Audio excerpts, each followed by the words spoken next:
Hey, this is Kendra with Signing Agent Basics, and in this video, I'm going to talk about how to stay safe while doing loan signings during the COVID-19 pandemic.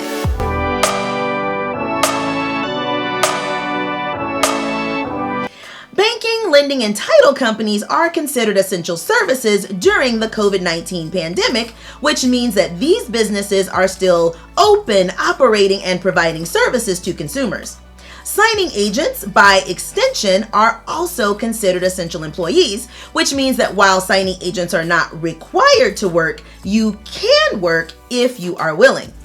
The nature of our job as signing agents puts us in very close proximity to numerous signers on a daily basis. So if you choose to work, you will want to do so in a way that is as safe as possible for both you and the signers.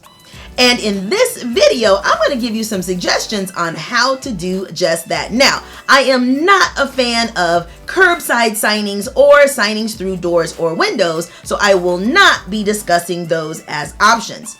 I'm also not saying that you have to do all of these things at all times. It is up to you which of these suggestions you choose to incorporate into your routine to stay safe and healthy. But before I go any further, have you been looking for ideas or advice on how to protect yourself while doing loan signings at this time? If so, go ahead and give this video a thumbs up. Also, are you still doing loan signings during the COVID-19 pandemic?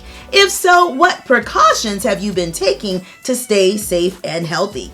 Go down into the comments section right now and let me know. All right, the first thing you can do is to communicate with the signer prior to the appointment and ask whether or not they or any member of their household are currently ill, if they've been exposed to anyone with the coronavirus, or if they have any of the other indicators that they could possibly have the coronavirus. Now, signers are not required to disclose this information to you, but remember that you are not required to accept any signing requests. So if a signer refuses to answer these questions, then you can decide whether or not you want to complete the assignment. And if you arrive at a signing and the signer or any member of their household appears to be ill, you can decide whether or not you want to stay and complete the signing. But I would suggest that you not stay. Also, let the signers know that for your health and safety as well as theirs, only those people actually signing documents will be allowed at the signing table, including their realtor. The signers can always call their realtor if they have any questions during the signing. You can also advise the signers to have their own pens available for the signing and let them know what color pens will be needed, blue or black, so that they can be prepared. That way the signers don't have to worry about who may have handled those pens before them. And of course, maintain as much distance as possible between you and the signers throughout the transaction. Next, take as few items as possible into the signer's home or the signing location. In the state of Texas, while it is required to have a notary journal with a record of notarial acts, it is not required for the signer to sign the notary journal. If that's the case in your state, you may want to consider making the required journal entries for each transaction, but then not having the signer sign your notary journal and just leave it in your car. I've been putting COVID-19 in the signature spaces to notate why I did not obtain a signature. If you are required to have signers sign your journal, you may want to consider printing up individual sheets for each signer with the required journal information and then have them each sign their own separate sheet. You can then place these individual sheets together in a binder. However, verify first that this option is allowed by law in your state. Also, don't bring your notary bag, purse, or wallet inside the signing location with you.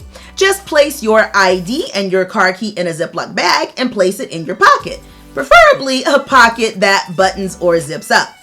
You can also place your cell phone in a Ziploc bag. This will allow you to view and respond to text messages and emails while still protecting your phone from being contaminated if you place it on any of the surfaces in the signer's home. Also, place a few disinfecting surface wipes or alcohol wipes and disinfecting hand wipes or hand sanitizer in small plastic bags to carry with you inside the signing location. You can use one surface wipe to wipe down the area where you'll be sitting and writing, and you can use the other when you leave to wipe off your notary stamp and any other items when you get back into your car. Avoid touching surfaces at the signing location, such as doorknobs and light switches. And if the signing is at the signer's home, have the signer open and close any doors for you. And if you need to collect a copy of the signer's ID and the signing company or contracting company is okay with you taking a photo of their ID, have each signer place their ID on the table in front of you and take the photo that way to minimize your contact with their ID. You can also bring additional plastic bags and have the signers drop their IDs in that bag so that you can safely feel for security items on the ID, such as raised numbers and the overall weight and feel of the ID without exposing yourself to direct contact of the ID.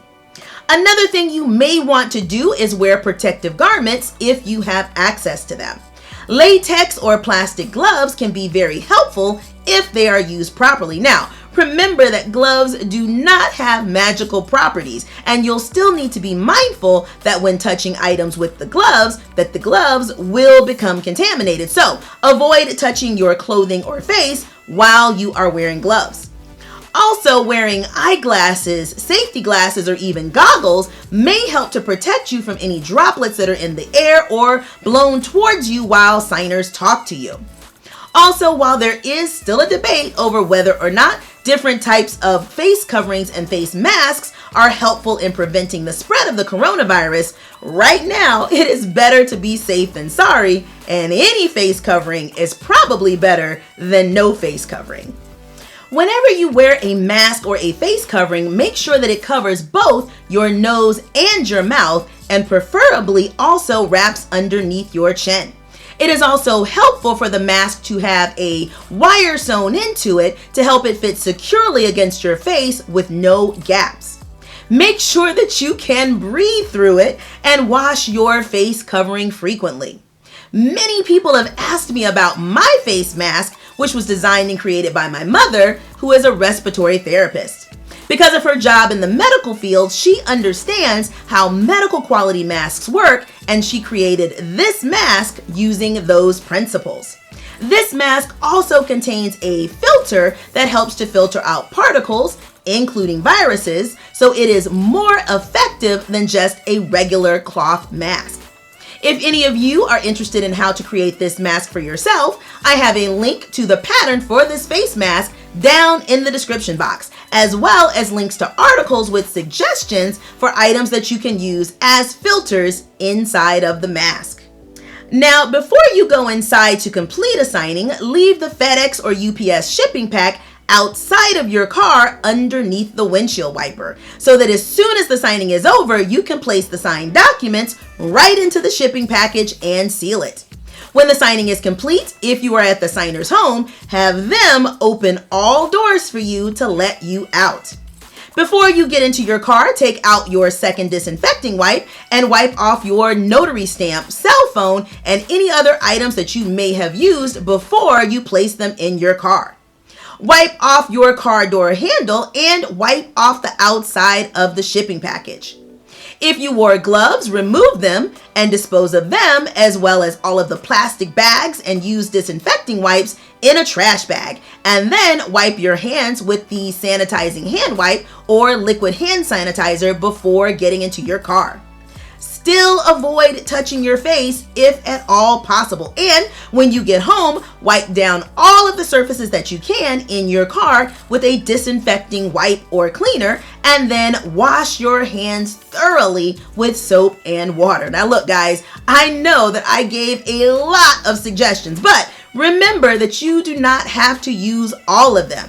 Use whichever ones you feel work best for you and your situation. The most important thing is to keep yourself and the signers that you meet with safe and healthy. So, signing agents, was this video helpful? Did I give you any good ideas about how to stay safe while doing signings during the COVID-19 pandemic? If so, go ahead and hit that thumbs up button right now. Also, if you find my videos helpful and you want to know how I can help to train you to be a more productive and profitable signing agent, go down into the description box for more information about my signing agent training program. And if you are not already following me on Instagram, LinkedIn, and Facebook, make sure that you do that today. Links to all of my socials are also down in the description box. No matter what, make sure that you hit that like button, hit the subscribe button, and then hit the notification bell so that you don't miss any of my upcoming videos. This is Kendra with Signing Agent Basics, hoping that you have a productive and profitable day.